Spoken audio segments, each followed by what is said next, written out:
What was life like when you first became a franchisor now for a little more than a year now, year and a half? Like a kid at a birthday party. Like I literally send her things. I just packed up a box just now because I like made new T-shirts with a new like logo on it, and I like packed it up and sent it to her. Like I just, she's, if you ever could design your first franchise, Mhm. she's it. I mean, she is just the birthday suit, the birthday suit, the birthday suit, the birthday suit. Like everywhere she goes, like if you walk by her store, she's grabbing you by the collar and she's like, "You need a wax." Like she's just believes in me Mhm. sometimes more than I do sometimes my on myself. Like she believes in me, she believes in my brand, the concept, all things the birthday suit. And anytime I feel down, I look at her on social media and she's like, "The birthday suit." And I just like, I love her. Like I just love her. And she is speaks to people. Like she's so open. All these people that come in that are, looking at us and want to talk to, she's available to all of them to talk. And I just am so grateful for that because Where, not only she represent my brand, yeah. but she's just like everything. Yeah, she's a raving fan. And so where is she located? She's in Katy, Texas. What a great market, by the way, right? She's just awesome. Like if you met her, she's dynamic. Like she's just magnetic and you just want to be her friend. And it's hard because I can't be because technically she sort of works for me in that weird way. So like I have to keep a weird line to keep the personal and professional separate. And but like I adore her and she's so good at representing my brand and her staff is so good at representing my brand. And they just are everything you would ever want. If you could build a magical, perfect first franchisee, it's Courtney and Katy, Texas. Okay, so one of the most popular questions I get from people that are new to franchising is how do I find people to want to buy a franchise from me? So, how did you find Courtney? And also, you have a franchise location in Henderson, Nevada. Where did you find your first couple franchisees? They found us. They actually found us. Courtney, Texas, she saw one of my random social media posts and she was like, "I like that girl. She's like me." And so next thing you know, she's on our website. She's filling out the franchise form. She's talking to our sales team, who are actually real professional franchise people, like they're industry people. And they're going back and forth. And then we met them via executive call. We stayed on the call an hour after the call ended. She and I just talking. And then a couple months later, it was bam, we were down there training. Bam, she was open. Bam, it's a 1 year. She's exceeding numbers. She's exceeding expectations. And then same thing with the other one. Just happened they were moving to the area, like had been just kind of toying with the idea of opening a franchise when they got here. They wanted something in the skincare industry. She's actually advanced practice esthetician, but she specializes in microblading and like high-end med spa kind of stuff. And she's like, "I would love something on the side. I don't want to work there, but I kind of want something more day to day." And so next thing you know, we're getting this call from our salespeople and they want to open in Henderson. They want to have a multi-unit agreement, things like that. And so we had a unit in Columbus, Ohio, and there's a tragic family story that happened. Unfortunately, she had to close her doors very quickly after a month. Mhm. She had some personal issues. So that's not a success story. Sure. Like for us, that's a very sad story.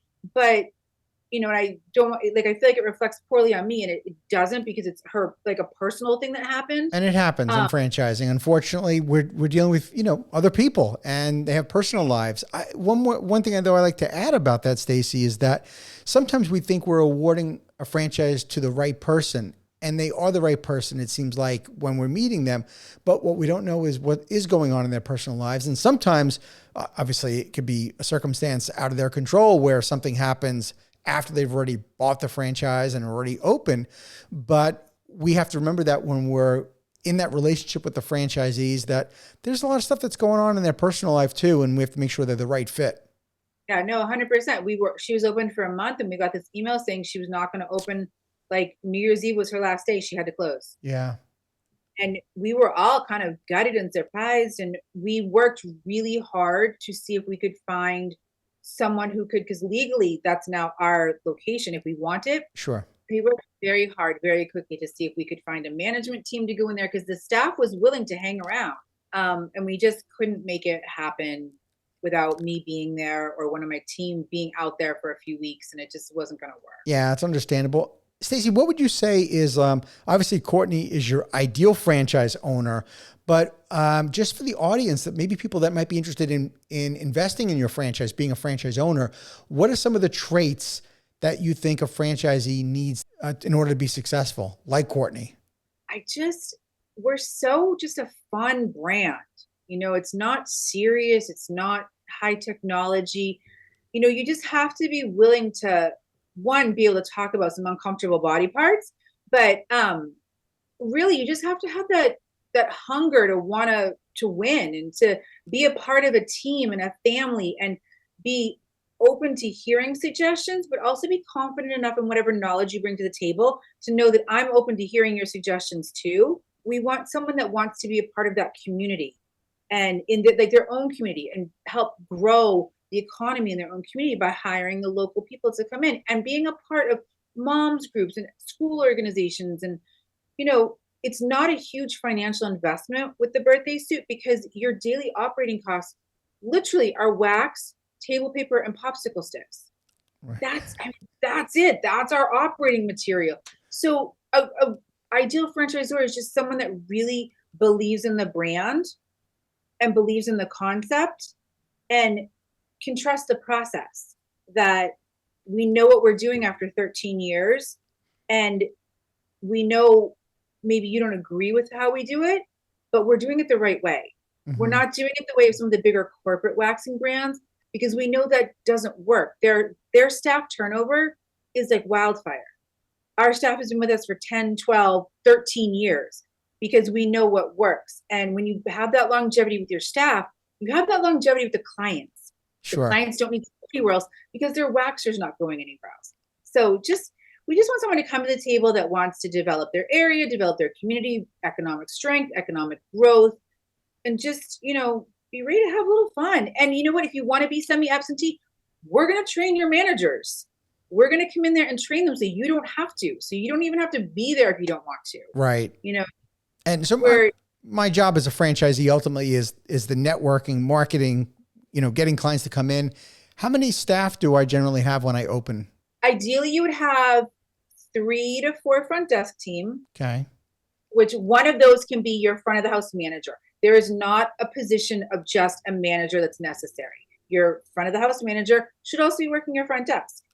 And then ideally 6 estheticians. You can run a skeleton crew in the beginning until you start seeing, okay, you know what? Wednesday nights are our busiest night. Let's bring someone else on. Like, you don't need this monster staff to start with.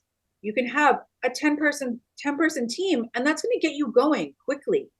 And because 86% of US women currently are receiving body waxing services at least once a month. That number is rapidly growing. 74% of men are receiving body waxing services once a month. Not even intimate waxing necessarily, although it's something like 72% of women do receive intimate waxing. But we do everything forehead down. So it's not just about the Brazilian, the bikini wax. It's about all of it.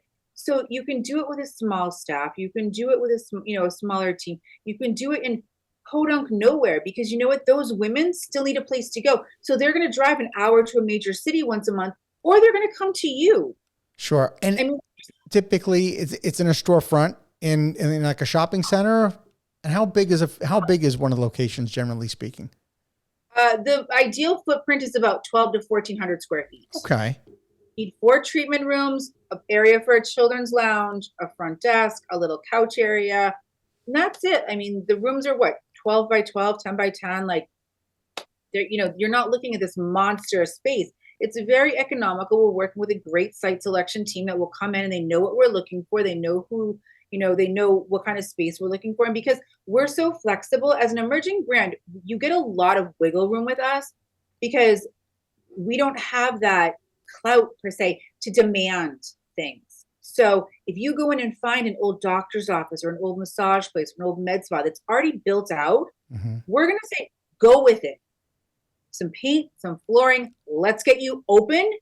And then maybe in a couple of years when we have 20, 25 franchises, we'll start demanding a specific look. But right now, we just want you open and operating without going under financially. You can do this for such a little amount of money, especially if you find a location like that. And that's what our site selection team knows. They know that if they find this, to jump on it. Thank you for tuning into the Emerging Franchise Brands podcast. For additional insights, guest applications, and to stay connected, visit us at efbpodcast.com. The Emerging Franchise Brands podcast is for entertainment purposes only, and the views expressed do not necessarily represent those of Emerging Franchise Brands, its host Frank Fiume, or Emerging Franchise Group LLC. Any discussed franchise or investment opportunity requires thorough investigation, obtaining proper disclosure documents, and expert consultation before making any investment decisions. The podcast and its host do not offer professional advice or endorsements, and they hold no responsibility for actions, representations, accuracy, or consequential damages related to the podcast content.